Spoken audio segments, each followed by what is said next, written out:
തെളിഞ്ഞു കത്തേണം.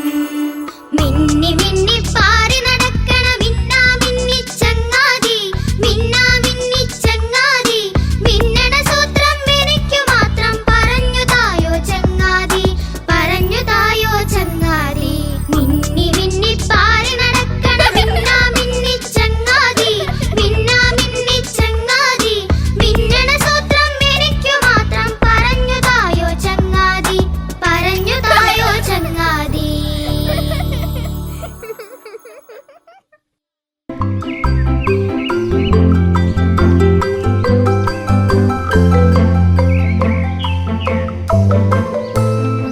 Hi children, ഇനി 2 ദിവസം കൂടിയേ ഉള്ളൂ നമ്മുടെ ആനുവൽ സെലിബ്രേഷന്. എല്ലാവരും അവരവരുടെ പരിപാടി മികച്ചതാക്കാൻ ഇനിയുള്ള ദിവസങ്ങൾ റിഹേഴ്സലിനുള്ളതാണ്.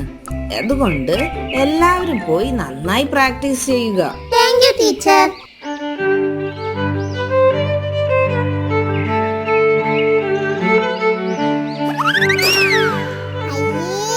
ഇങ്ങനെയാണ് വയലിൻ വായിക്കുക? കേൾക്കാൻ ഒരു രസവുമില്ല. ഇതിനേക്കാൾ നന്നായി ഞാൻ വായിക്കും.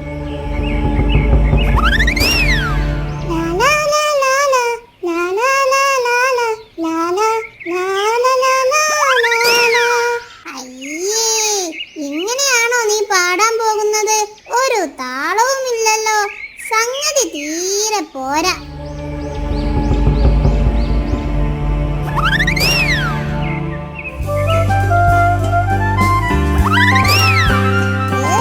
ഒരു ഭംഗിയുമില്ല നിന്റെ ചിത്രം കാണാൻ.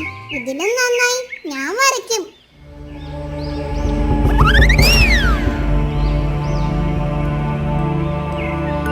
എന്ത് പറ്റി ജോമി, നീ പ്രാക്ടീസ് ചെയ്യുന്നില്ലേ? എന്റെ പാട്ട് കേൾക്കാൻ ഒരു രസവുമില്ലടാ. ഞാൻ പങ്കെടുത്താൽ എനിക്ക് സമ്മാനം ഒന്നും കിട്ടാനും പോകുന്നില്ല. അതെന്താ ഇപ്പോ അങ്ങനെയൊക്കെ പറയുന്നേ? ടോമി പറഞ്ഞു എന്റെ പാട്ട് കേൾക്കാൻ ഒരു താളവുമില്ല എന്ന്.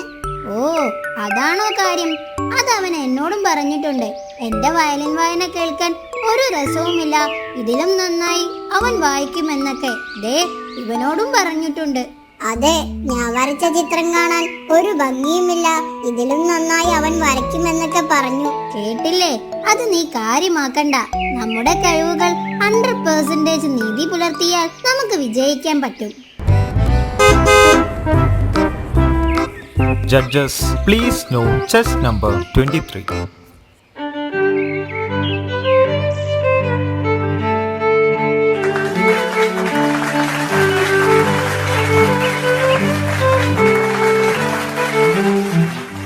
അടുത്തതായി പാട്ടാണ്. Judges please note chest number 1 on stage.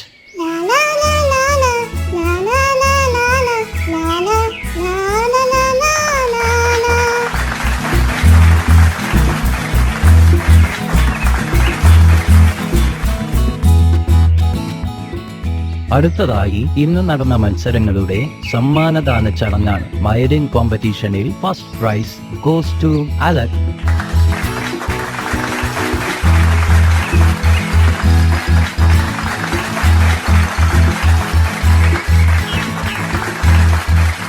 അടുത്തതായി ഇന്ന് നടന്ന സോങ് കോമ്പറ്റീഷനിൽ first prize goes to Jomiya.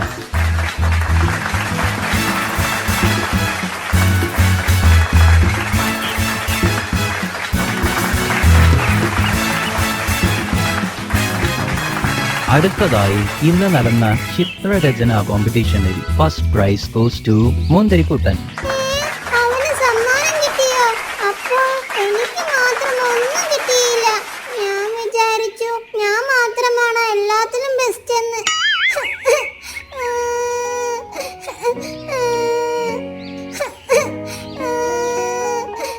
അറിയല്ലേ Tomy, പരിപാടികൾ കഴിഞ്ഞിട്ടൊന്നുമില്ലല്ലോ. നാളെ നമ്മുടെ ഒരു ഗ്രൂപ്പ് ഡാൻസ് ഉണ്ട്. നീയും കൂടിക്കോ, നമുക്ക് ഒരുമിച്ച് കളിക്കാം. ഞങ്ങൾ പഠിപ്പിച്ചു തരാം നിന്നെ. എന്താ?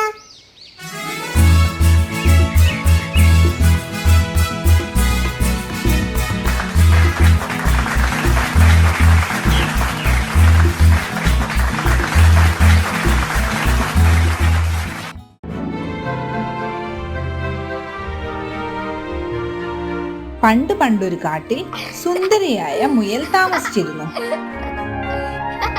അവൾ ഭംഗിയുള്ള ഒരു ചുവപ്പ് തൊപ്പി എപ്പോഴും ധരിക്കുമായിരുന്നു. അതുകൊണ്ട് തന്നെ അവളെ എല്ലാവരും കുസൃതിക്കുട്ടി, ചുവന്ന സുന്ദരി എന്ന് വിളിച്ചു.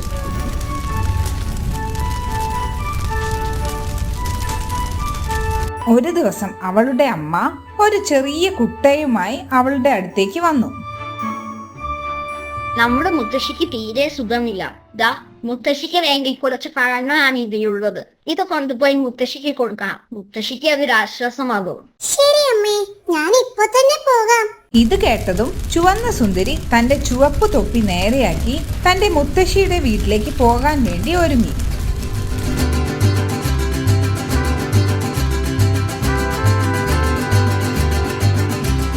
അപ്പോഴാണ് അതുവഴി ഒരു ആന നടന്നു വന്നത്. അല്ല, എങ്ങോട്ടാണ് ഒറ്റയ്ക്ക് ഈ നേരത്തൊരു യാത്ര? മുത്തശ്ശിക്ക് തീരെ സുഖമില്ല. അമ്മ പറഞ്ഞിട്ട് മുത്തശ്ശിയെ കാണാൻ പോവുകയാ. കൂട്ടിന് വേറെ ആരെങ്കിലും വിളിച്ചുകൂടായിരുന്നോ? അത് കുഴപ്പമില്ല, ഇവിടെ അടുത്തല്ലേ.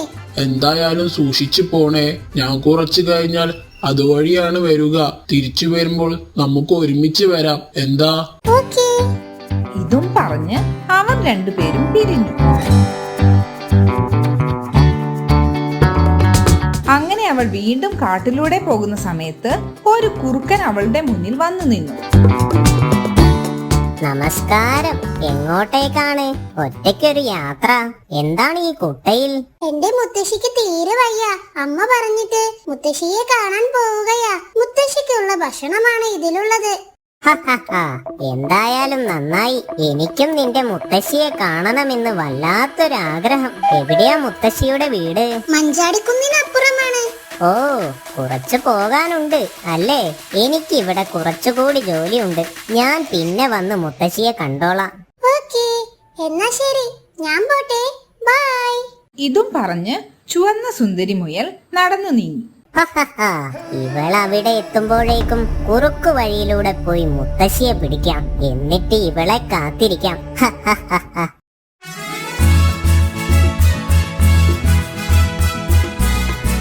ആ ചുവന്ന സുന്ദരി മുയൽ പോകുന്ന വഴിയിൽ ഒരു മനോഹരമായ പൂന്തോട്ടം ഉണ്ടായിരുന്നു. അതിൽ നിറയെ പല നിറത്തിലുള്ള ചിത്രശലഭങ്ങളും ഉണ്ടായിരുന്നു.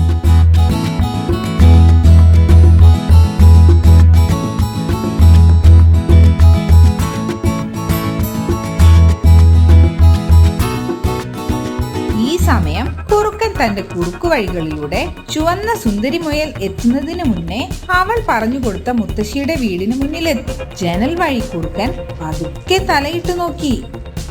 പെട്ടെന്നാണ് മുത്തശ്ശി കുറുക്കനെ കണ്ടത്. കുറുക്കനെ കണ്ടതും മുത്തശ്ശി അലറി. കസേരയിൽ നിന്നും ചാടി എഴുന്നേറ്റ് ഒരു റൂമിൽ പോയി വാതിലടച്ചു. എല്ലാം പെട്ടെന്നായത് കൊണ്ട് തന്നെ നടന്നതെന്തെന്ന് കുറുക്കന് മനസ്സിലായില്ല. അവന് ദേഷ്യം വന്നു. കുറുക്കൻ വീട്ടിലേക്ക് കയറി. കൊള്ളാം.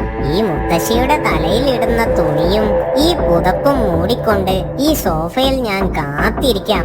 ആ ചുവന്ന സുന്ദരി എന്നെ അവളുടെ മുത്തശ്ശിയാണെന്ന് കരുതി എന്റെ അടുത്തേക്ക് വരും. കുറുക്കൻ അവിടെ തൂക്കിയിട്ട മുത്തശ്ശിയുടെ തലയിലിടുന്ന തുണിയും തൊപ്പിയും കൈക്കലാക്കി. അതിനുശേഷം സോഫയിൽ പുതച്ചു മൂടിക്കിടന്നു.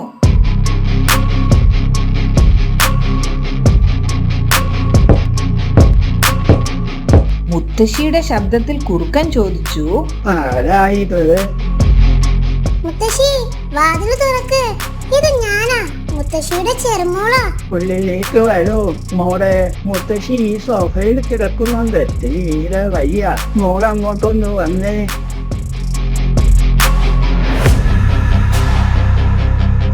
കുറുക്കൻ തന്റെ ശരീരത്തിലെ കുറെ ഭാഗങ്ങൾ ആ പുതപ്പിനുള്ളിലേക്ക് മറച്ചു പിടിച്ചു. തല തുണി കൊണ്ടും മൂടി. മുത്തശ്ശി, മുത്തശ്ശിക്ക് തീരെ വയ്യ അല്ലേ?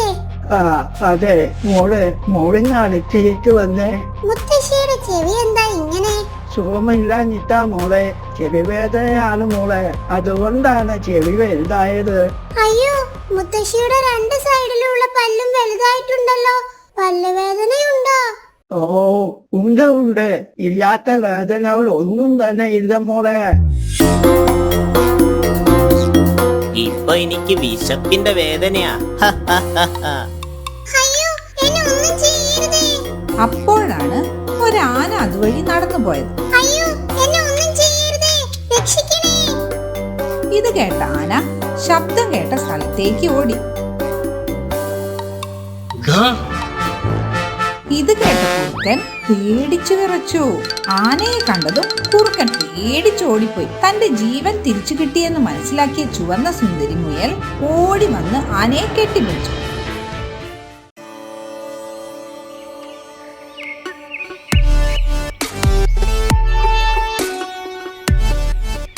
Good morning Jomy. എഴുന്നേക്കുന്നില്ലേ അമ്മയുടെ മോൾ? അമ്മേ, ഇന്ന് ഞായറാഴ്ചയല്ലേ, ഞാൻ കുറച്ചു നേരം കൂടി ഉറങ്ങട്ടെ പ്ലീസ്. അപ്പോൾ പുതിയ ഡ്രസ് ഇടണ്ടേ? ഇന്ന് മോളുടെ ബർത്ത്ഡേ ആണെന്ന് മറന്നുപോയോ?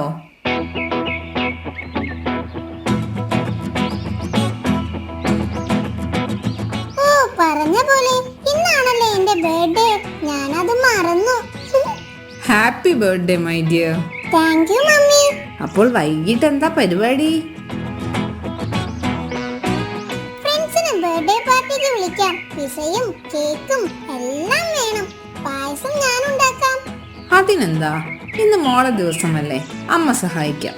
എന്നാൽ ഞാൻ ഇപ്പോൾ തന്നെ എല്ലാവരെയും വിളിക്കട്ടെ.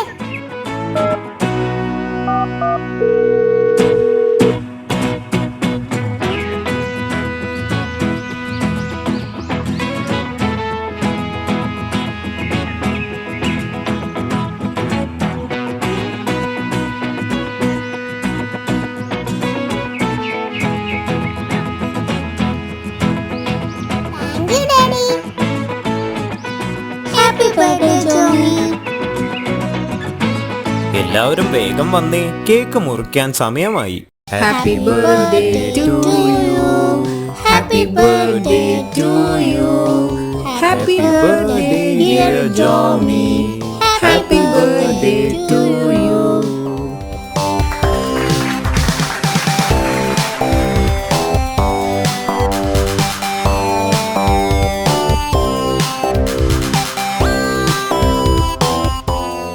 എല്ലാവർക്കും വിശക്കുന്നുണ്ടാവും. വാ, നമുക്ക് ഭക്ഷണം കഴിക്കാം. ആ, അത് പറയാൻ മറന്നു. നിങ്ങളെല്ലാവർക്കും വേണ്ടി ഞാൻ പായസം ഉണ്ടാക്കിയിട്ടുണ്ട്. അത് കുടിച്ചിട്ട് ഭക്ഷണം കഴിക്കാം. എന്താ?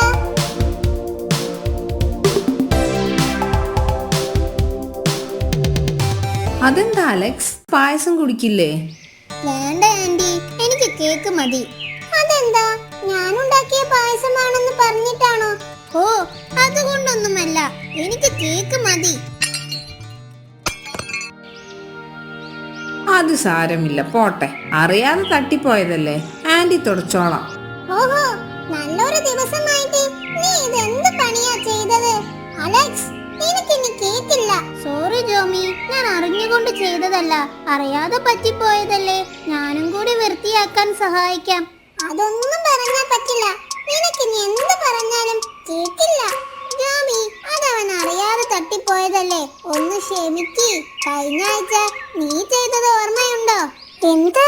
നിലത്ത് വീണ അവന്റെ പുതിയ പേന നീ അറിയാതെ ചവിട്ടിപ്പൊട്ടിച്ചു പോയി. അതവൻ കണ്ടിട്ടും നിന്നെ വഴക്ക് പറയാനോ ചോദിക്കാനോ വന്നില്ല. കാരണം അവൻ അറിയാമായിരുന്നു അത് നീ മനഃപൂർവ്വം ചെയ്തതല്ല, നീ അറിയാതെ ചവിട്ടിപ്പോയതാണെന്ന്.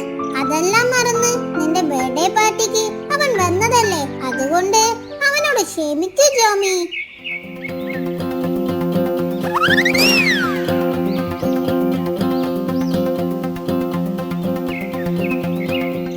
ഐ ആം സോറി അലക്സ്, എനിക്ക് എന്റെ തെറ്റ് മനസ്സിലായി. ഫ്രണ്ട്ഷിപ്പ് എന്ന് പറയുന്നത് ക്ഷമിക്കാനും മറക്കാനും ഉള്ളതാണ്. ഈ ഫ്രണ്ട്ഷിപ്പ് നമുക്ക് എന്നും കാത്തു സൂക്ഷിക്കണം.